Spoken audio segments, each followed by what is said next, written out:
one that I'm not really happy about doing, but I really have no choice because to me it's important enough that we have the information, even though for some people it might be very distressing. In fact, it's a little bit distressing to me. Um, and I wanted you to have this information for your own knowledge and for research. And I titled it, They're Making Young Trump Negroes in the White House, because I believe it to be true. Okay, here we go again. Wow, we're having these dropouts. Okay, now, last year at the White House, there was something called the Black Leadership Summit. And then this year, they again had the Black Leadership Summit. Now, strangely enough, at least as far as I can determine, we did not see this on the national news, the mainstream national news. And I thought that was very strange. Um, One of the things about it, though, is that the idea that they would have a Black Leadership Summit and we would not know about it, meaning the majority of black people, tells you a lot. Now, I want you to watch a little something here, just for a minute, because just watching it sent chills up my spine. Why don't you check it out?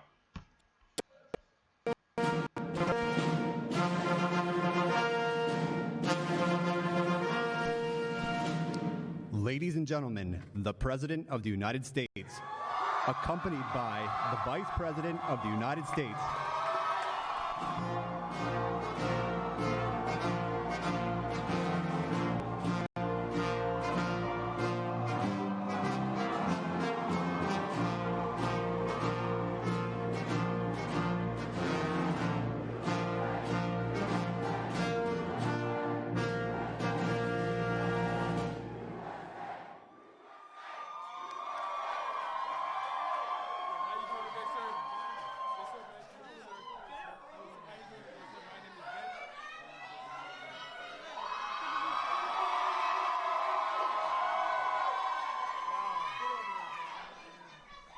Boy, oh boy, this is a group.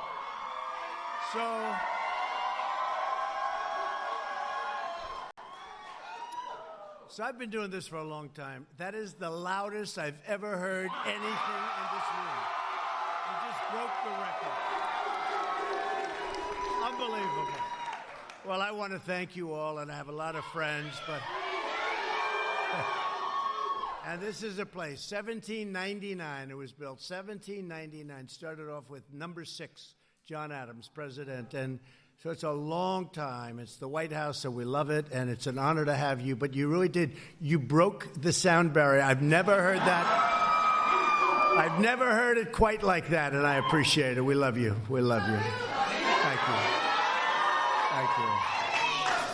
And I'm honored to welcome everybody and these incredibly talented and unbelievable, patriotic young American leaders. You're going to be the leaders somebody I would be almost willing to bet, maybe even willing to bet, somebody in that audience right here, right in front of me is going to be standing here someday. I think so. You've got a good shot. You're going to have a good shot.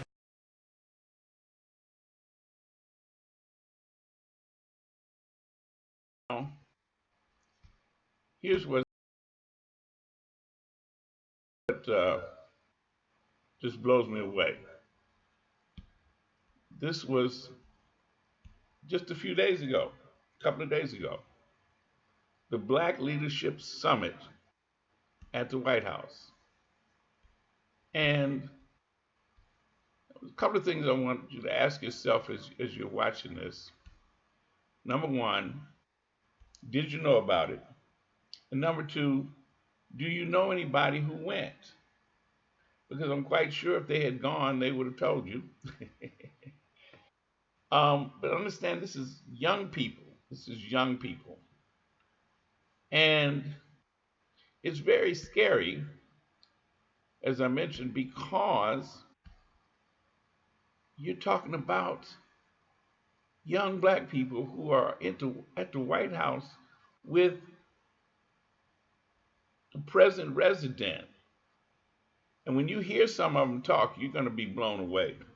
Let me tell you first a little bit about Turning Point USA, because this event was sponsored by and put on by Turning Point USA.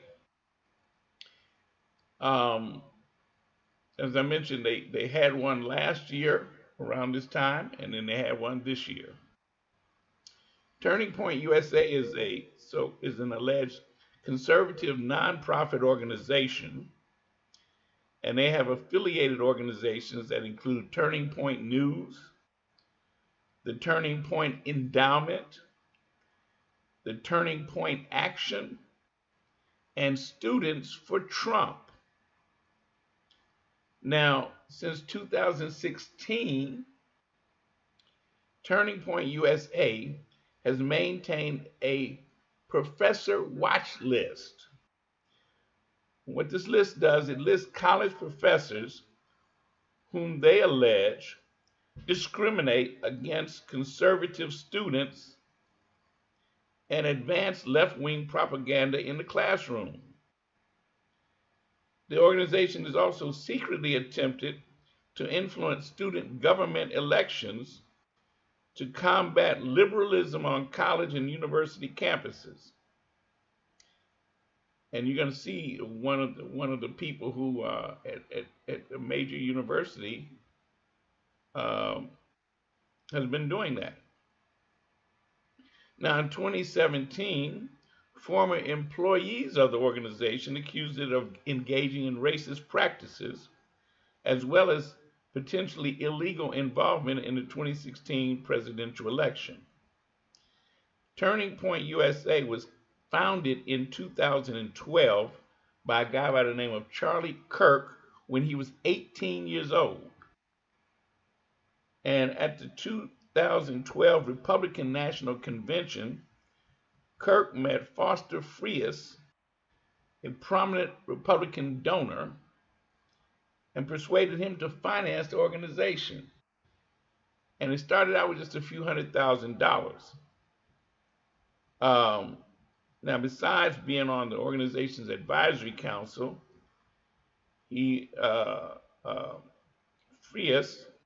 Frias is on the advisory council alongside Jenny Thomas, the wife of Supreme Court Justice Clarence Thomas. And also Barry Russell is the president and CEO of the Independent Petroleum Association of America, is also a key advisor. Now, Turning Point USA also holds several annual national conferences, including the Young Women's Leadership Summit and the Young Latino Leadership Summit. And the National Rifle Association was the headline sponsor of the Young Women's Leadership Summit in 2017 and 2018. Now, that's this organization that puts together these different conferences, and this is just one of them, the Young Black Leadership Summit. I want you to check this out. And you're going to hear the present resident talk a little bit about Charlie Kirk.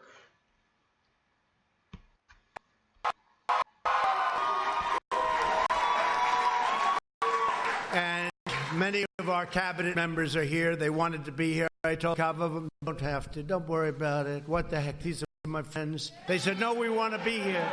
So we have a lot of our cabinet members here. To every young person, you represent America's future. You are the best and the brightest, the bravest and boldest, and someday you are going to be setting records like nobody before. I'm telling you, I know where it's at. I know where energy is, and you have the energy. Very few people have the energy, so I just want to tell you, get out there. Prove me right, please, okay? Prove me right. I have no doubt you will. Each of you has come to Washington for the Black Leadership Summit because you have what it takes to achieve real change on your campuses and in your communities, and that's what we've been doing, and that's actually why you're here. You speak out for the values and principles that have made America the most exceptional nation anywhere on earth. And I will say this day is greater than it ever was before. Our military, our economy. Yeah, that's the president residents talking that crap. But you see what I'm talking about here. Look in that room. Look in that room. And he's telling some vicious, he does his thing of telling these lies about stuff. Among other things he tells them is that, the lowest unemployment numbers for black people in the history of America. No, that's not true because the lowest unemployment numbers was when we were enslaved.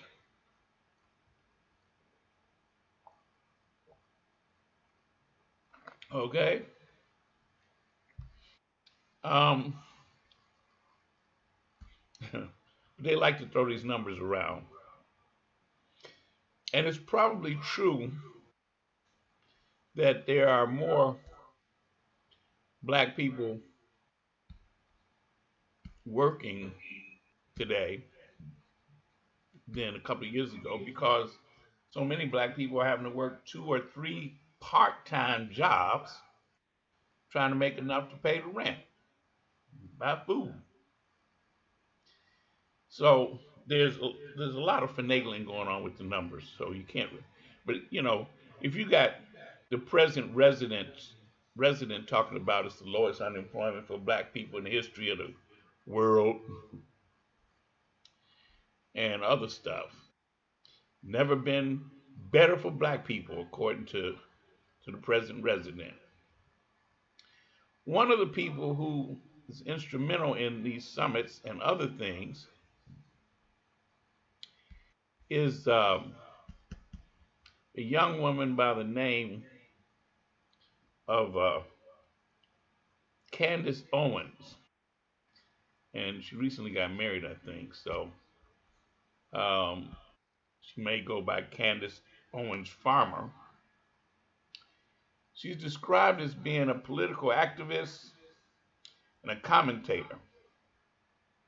Candace Owens is known for her pro-Trump activism and her criticism of black people who are part of anybody else who's not a pro-Trumper. And she's worked for Turning Point USA between 2017 and up to this year, 2019. But what's interesting about Candace is that she was up until about 2017 an avowed liberal. She was anti-Trump. She was anti-Republican Party. She was way out there in terms of being against the conservatives and the right wing. And then I don't know if it was money or what, but she started making this change like a transgender. She did a trans political and just went straight over to the other side and has since become a strong advocate for Trump and the right wing. Now, I'm gonna let you hear her just for a minute, in just a minute, so you can hear what I'm talking about. Because if you hear her talk, it'll like, woo, you say, woo, Lord. But also, there's a guy by the name of Terrence Williams, and you'll see him too in this next little clip. Terrence Williams, so he allegedly has something, and you hear Trump mentioned that he supposedly has something like 700,000 uh, followers on Snapchat or one of those, Twitter, I think. And he's very much pro Trump, pro right wing. When you hear him talk, it'll send chills through you because you say, wow, where are these people? Where are their parents? But I'm serious. When you hear them, it's bone chilling, bone chilling. So I want you to take a look at Candace Owens and Terrence Williams. By that moment, to just say thank you, sir. Candace, would you come up here and say a few words? You mind? Come. They look so much old. He seems to be the only president that's getting younger. For guys, we have to keep it going. That's so nice. Outstanding person. She's another one. You're going to have to compete with her, too, for this position. Jerron Smith. Where's Jerron? Is he around here? Jerron Smith. Man, have you done it. I appreciate it. Thank you. And Jerron knows what I'm about to do because a man who I met on Twitter, or as we would say, social media, he is some piece of work, this guy. He was hitting Deborah Messing like she never got hit before. This crazy Deborah Messing started messing with us. And all of a sudden I see this man on Twitter, and I see him all over, and he was hitting her, and I never saw anything like it. I felt so sorry for her. And he had like 700,000 followers. I said, no. Oftentimes I'll be impressed with somebody, I'll look and have 3 followers. I said, we have to wait for him or her. But this guy has a follower. Because he is out here fighting for us. And they are harassing you, Mr. President, so they are harassing me. And I want to say one more thing here. A while back, President Trump said, when he was talking to the black community, if you vote for me, what do you have to lose? Because the do-nothing Democrats have done nothing for the black community. 2020 is around the corner, and we have a lot to lose now because President Donald J. Trump has done so much for the black community. Thank you, President Trump. Thank you. Thank you. Thank you. He is something, and he's a talented guy. And when he started talking, I watched it once, I watched it twice, and then I called the First Lady over. I said, what do you think of this guy? Thank you very much, Terrence. We appreciate it. I know I've been having some dropouts here on this end, but hopefully it's transmitting well. I think we're having some intentional working to influence student government elections. I think they helped her get elected, and then she went on to fight for, you'll hear her talk about it, free speech. And it's like scary because she got the rope hair and all of that, and so she looks like she'd be a sister that's down, right? But all I can tell you is that I'll let you hear her for yourself. Would never be intimidated. I know that. So here with us today is Kieran Boland, president of the Texas State University. That's a big deal. Turning Point USA chapter, who has bravely defended the right to free speech. And Kieran, would you please come up and say a few words, please? Thank you. I thought so. Oh. I love her hair. So last year on my college campus, they did try to ban Turning Point from our campus. So we fought strong and we prevailed. The piece of legislation was completely unconstitutional, and we are still fighting strong on our campus. So we're still there. I just want to thank Donald Trump for everything you have done for us. We are so incredibly honored to be here, and you've done so much for this country, and thank you so much. I'd also like to thank Turning Point for giving me the platform and the confidence to fight for our right for freedom of speech.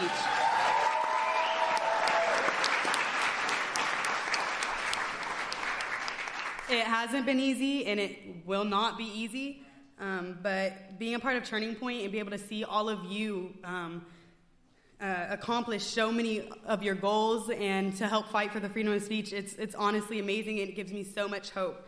Our generation is playing a vital role in keeping our First Amendment rights, and we're going to continue to keep up that fight. So all of you on your campuses or in high school, I know a lot of y'all are in high school, continue to fight for your right for freedom of speech, because you know where you stand, and everyone else can know where you stand too. So just keep up that fight. Thank you. Thank you, Karen. Thank you very much, Karen. I got to get the other. Now I feel better.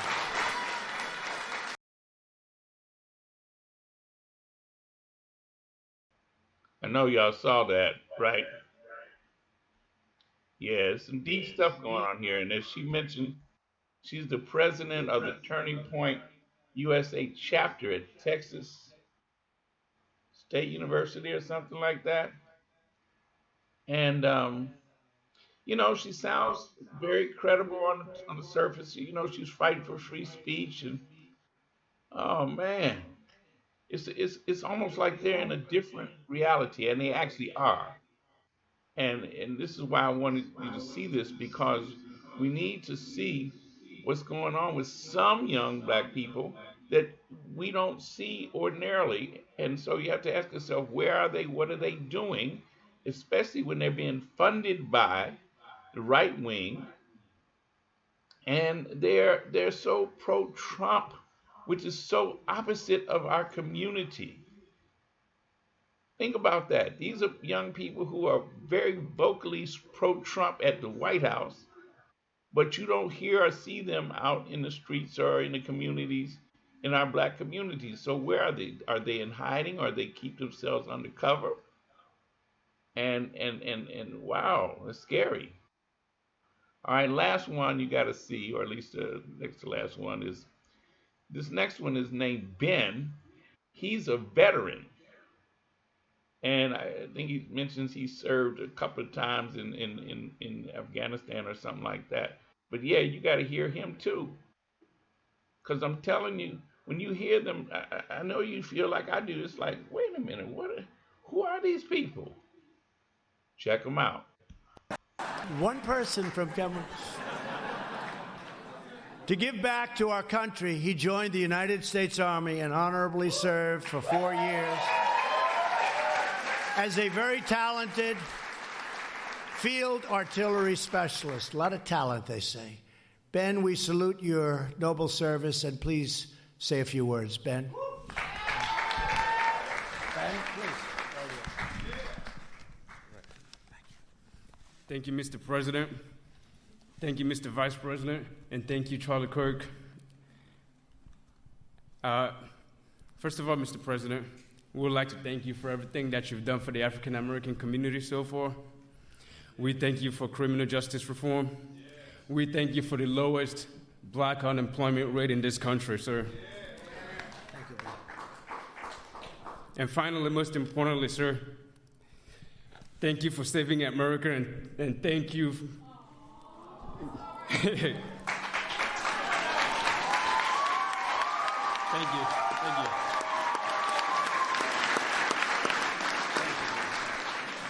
Finally, sir, thank you for taking on the fake news media, sir.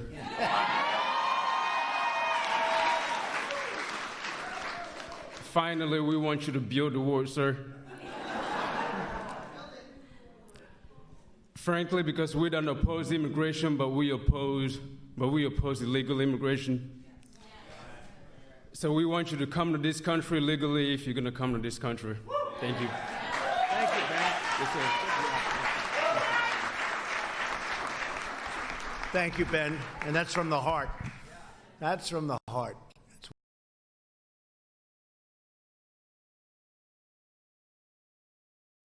Wow.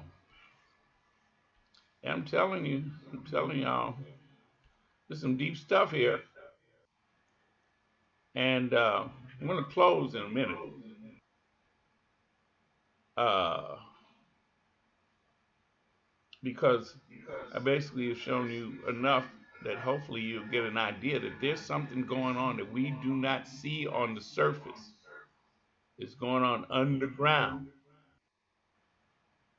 And that is a subverting of the black young people in this country. By the way, Turning Point has now got a chapter or opening up a organization in the UK. See, think about this. They have them departmentalized or compartmentalized where you got the black one, you got the Latino one, you got the women, and so they separate them out into these different chapters. See, if it was truly what they say they were about, it wouldn't be a black summit like that with a black organization with a black chapter.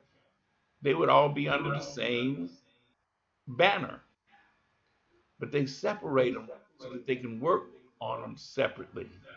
It's like you see the Latinos. You ain't seen that. You haven't seen their summit, but they had a summit too. The young women, they had a summit too. Okay. Now, the president resident, after he let the veteran Ben talk, then he came back and he talked some more and he closed out. But after he actually finished, as he was getting ready to leave, he saw apparently some young woman in the audience or some kind of way. He ended up inviting her up to do a closing prayer. That's the young lady who you see up here. I don't even know her name. I don't think he even said it. But you got to watch this because this is basically how they close. And when you hear her again, all I can say is, wow, this is some deep, deep stuff. How they're creating and making these Trump Negroes. So I can call them trumpets, Trumplets or something. Anyway, listen to her and what she says in her prayer.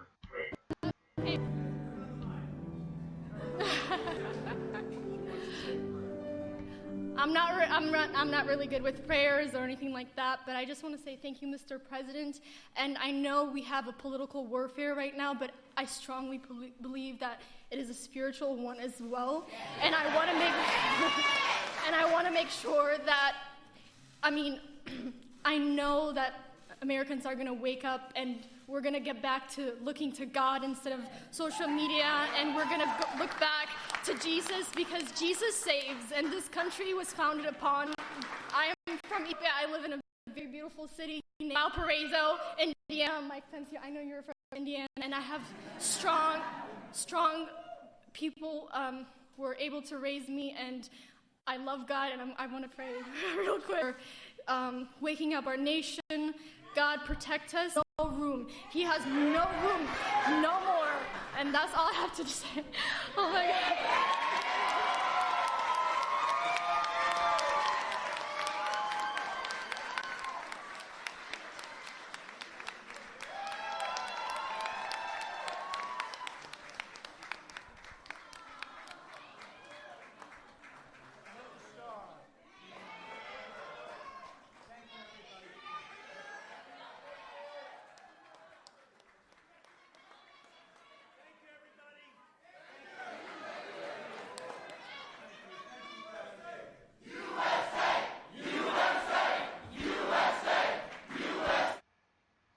Wow.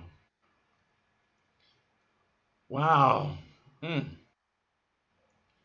Yeah, it felt like for me I was on another planet. But I think it's something that we need to, and I usually like to tune into the talking heads for a few minutes. Meet the press and today and whatever, all that stuff. And it's really It's insane. It's insane. And so watching that and then watching this, it's like these are insane young people who are defending this guy, and it's like all I can do is shake my head, shake my head. But understand this is a small number of young black people. What I feel we have to do is make sure that we know that they exist and see how they work, see how they're led to work, see how they're funded, because they're the ones that are telling other young black people, hey, listen, you ain't got to vote. Your vote don't count. See, understand what they need, what they did this successfully in 2016. For black people, they needed two things. They needed to convince black young people in particular that their votes didn't count. So why vote? Okay, to not vote. And I remember we had some debates going on, even in different circles, with young black people saying, "Man, that voting thing, you're a fool if you vote."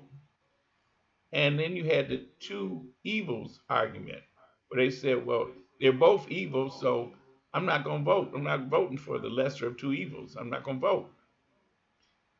So that was one thing to get us not to vote. Then they purged a lot of us off the rolls. And so when they got to the polls, they found that they weren't registered. And so that was the second thing for them not to check on their voting status. And I'm sorry, the third thing was to build up a hatred against Hillary Clinton, who was the candidate, a Democratic candidate running against Trump, and convince some people that either she was so evil that Trump was a better person, or that they were both evil.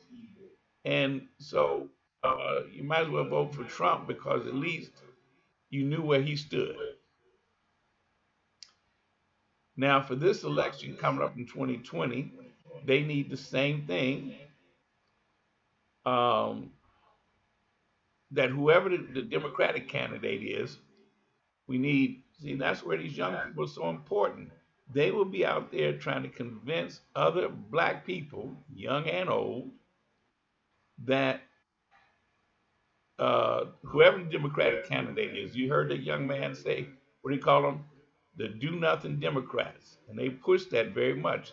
Candace Owens pushes that real heavy, that the Democrats have done nothing for black people, which I find interesting because when they say things like Democrats have done nothing for black people, you never hear them say, well, what have the Republicans done for black people? Okay? And by and large, the Democratic Party has done more for black people than the Republicans because we've been in the Democratic Party. Okay?